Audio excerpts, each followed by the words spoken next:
dalykas. Vadovai dažniausiai neturi verslo statymų žinių. Čia buvo klausimas, iš kur jas gavo. Tai dabar jau, kadangi paklausėt, tai gausit atsakymą.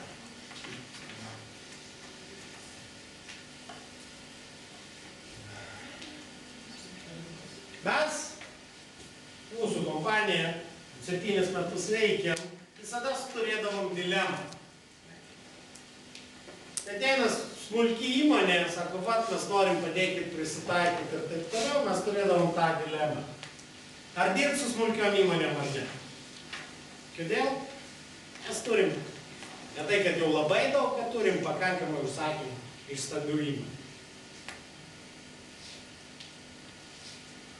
Stambios įmonės gali mokėti visai kitus pinigus negu smulki įmonė. Darbo yra beveik tiek pat.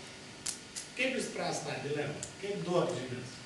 Ir taip gavosi, kad pernai metais radom naujų sprendimą, sukūrėm programą, kuri vadinasi nuo amato prie verslo.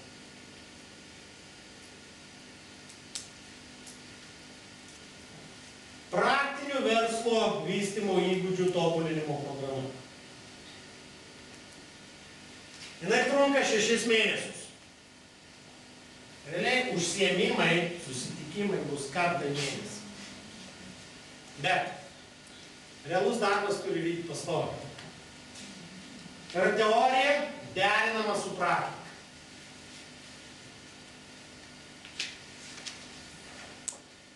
Bus kažkiek teorijos ir iš karto praktinis taikymas. Bet praktinis taikymas ir pratimai, namų darbai ir panašus dalykai daromi ne su teoriniais pavyzdžiais. Visą tai jūs turite prisitaikyti pas save įmonės.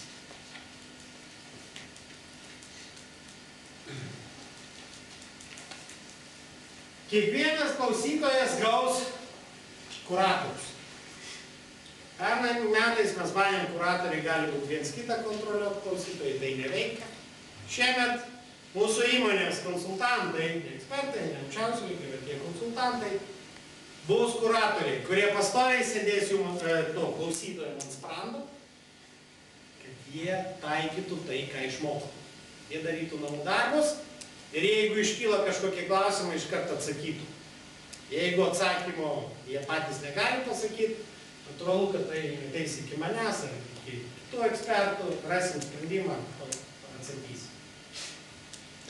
Dar vienas svarbus dalykas, ko nebuvo anoj akademijoje, nuo amato prie verslo, bet šito yra. Mes startavom projektą Verslo akademija, internetinį projektą versloakademija.lt. Šitos paskaitos įrašas ir medžiaga bus prieinama tik šito seminaro klausytojams, aš turiu paminį Vilniui, Kaunui, Klaipėdai, tiem, kurie buvo šitą, per štai šitą tinklą. Versloakademija.lt. Ir iš ten bus galima nusisiurbti šitą medžiagą. Dalis temų, dėl to, kad jau turim tą internetinį platformą, dalis temų bus nagrinėjamos taip vadinama flip classroom principu. Ką tai reiškia? Nepaisant to, kad klausytojai atėjo, sumokėjo savo pinigus, netokius ir mažus. Namų darbus darė maždaug 20%. Kai nedarė namų darbų, nebuvo rezultatų. Kaip priversti klausytoją padaryti tos namų darbus? Jau bus pasodinti kuratoriai, bet to aš netikiu, kad padarys. Dėl to flip classroom tai reiškia, kad teorinę medžiagą jūs gausit prieinamą prieš seminarą internete video. O kai ateisit į klasę, į auditoriją, darysit namų darbus. Bus iš karto, jeigu iškyla klausimai, bus iš karto atsakymas. Nieks nekliudys ir panašiai susifokusuosit, nesiblaškysit. Taip pat visa medžiaga bus, reiškia, video, net tų paskaitų, kurios nebus flip, didžioji dalis teorijos bus pateikiama auditorijoje, įrašai bus prieinami per tą pačią verslo akademiją, kur prie kiekvienos paskaitos bus vietos diskusijom, klausimam, atsakymam. Bus daug papildomos video medžiagos. Pavyzdžiui, kai kurios įmonės susiduria su apyvartiniam lėšom kaip apribojimu. Ne visus, tik kai kurios. Dabar nagrinėti šitą temą visiems bendrai nėra prasmės, nes ne visiems tai nori, bet tai valgo laiką. Reiškia, ta tema,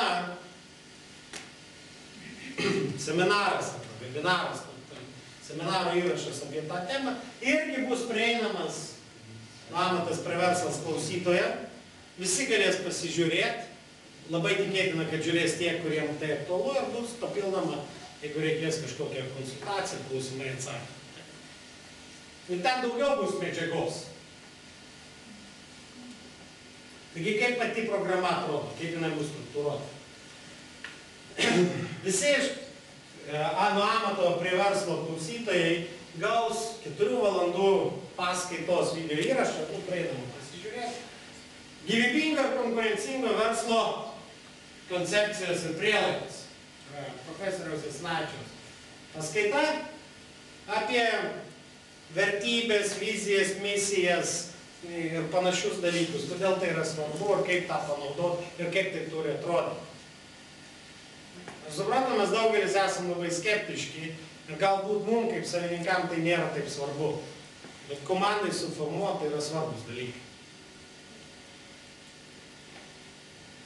Toliau pati pirma paskaita pradėsim, kadangi pirmas žingsnis, kurį reikia padaryti, yra rodikliai. Tai pirma paskaita bus veiklos rodikliai ir vadybos apskaita. Su pavyzdžiais ir taip. Kažkur prieš pirmą paskaitą, iškart po pirmos paskaitos, su kiekvienu bus sudaryta, taip sakant, priklausomai nuo jūsų įmonės tipo, apšnekėtas verslas, sudaryta mokymų programa, į ką jūs turėtume daugiausiai orientuotis. Ir mokymų programos tikslai bus iškelti. Ir susipažinsit su savo kuratoriu. Antra paskaita yra flipt.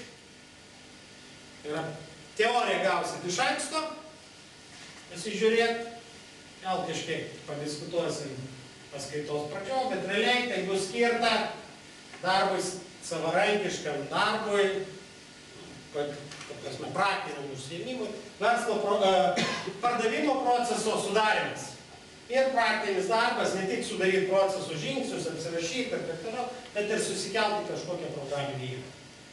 Ar tai Excelis, ar tai kažkokį jūsų naudojamą CRM, ar tai į Sales Process System, mes turime tokią programėlę RIA.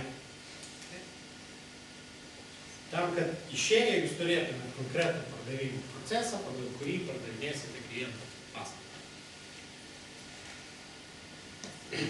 Jeigu jūs nepardavinėjate verslo sektoriai, pas jūs paprasčiausia parduotuvė, tai dirbsim, pardavimo procesas pas jūs kitoks. Kaip atėjus į klientą, vis dėlto priversti išleisti pinigus. Pati proceso trukmė yra daug greitesnė, bet žingsnių gali būti. Trečia paskaita ir ketvirta paskaita jau bus skirtos, reiškia, projektiniai aplinkai, tai yra tai gamybos. Prekių ir paslaugų gamyba projektiniai aplinkoje ir gamybinė arba procesinė aplinka. Paslaugos gali būti ir tokios, gamyba gali būti ir tokia, ir tokia. Taip, projektinėje aplinkoje reikės ne tik tai pasižiūrėti projektus, jeigu pas jūs vyksta projektai, kažkokios standartinio projekto ir nestandartinio projekto planą pasidaryti, susikelti į programinį įrangą. Ketvirta paskaita gamybinė, procesinė, procesai vienokie ar kitokie, praktinis darbas pasidaryti kažkokio proceso prašymą. Pusė dienos bus teorija, pusė dienos bus praktika.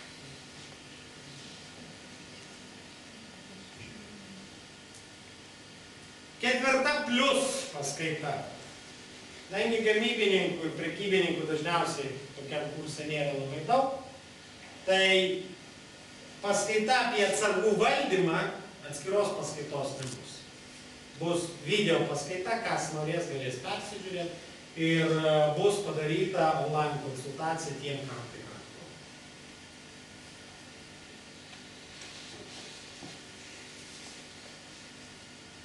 Kaip matot, stengiamės efektyviau išnaudoti jūsų kaip vadovų laiką. Segmentuojant, kam reikia, galės pasižiūrėti, kam nereikia, nešvaistyti savo. Penkta paskaita. Vėlgi bus flip formatų. Yra konkurencinio pranašumo išnaudojimas. Kaip sukurti vertės pasiūlymą. Kaip pristatyti tą skylę, o ne kraštą. Kaip suprast kliento poreikius ir kaip suformuoti tą parduodantį pasiūlymą. Praktinis darbas, vertingo pasiūlymo kūrimas.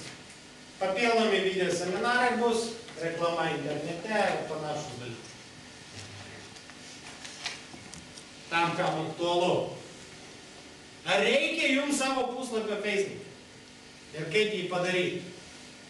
Kam tai bus aktualu, įdomu, bus atskira papildoma video paskaita. Po 5 paskaitų dirbsit su kuratoriais, visą laiką dirbsit, bet kuratoriai padės jums susiformuoti savo spartaus augimo strategiją. Ne tik kuratoriai, aš aktyviai dalyvauju. Dalim tikrai darysim online konsultacijas. Ir bus 6 paskaita, 6 paskaita bus bendra. Visom 3 grupėm, nes planuojam Vilniaus Kauno Klaipėdos grupės. Tai spartaus augimo strategija. Kaip tai, ką mes šnekėjom prieš tai buvusias 5 paskaitas, apjungt ir tas trečias esminis dalykas – ilgalaikis konkurencinis pranašumas. Praktinis darbas bus patiems savo parduoti jau anksčiau sukurtą veiksmų planą.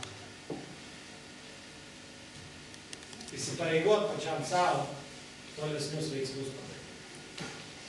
Na ir po tokio rimto darbo, aišku, banketas ir neformalus bendravimas.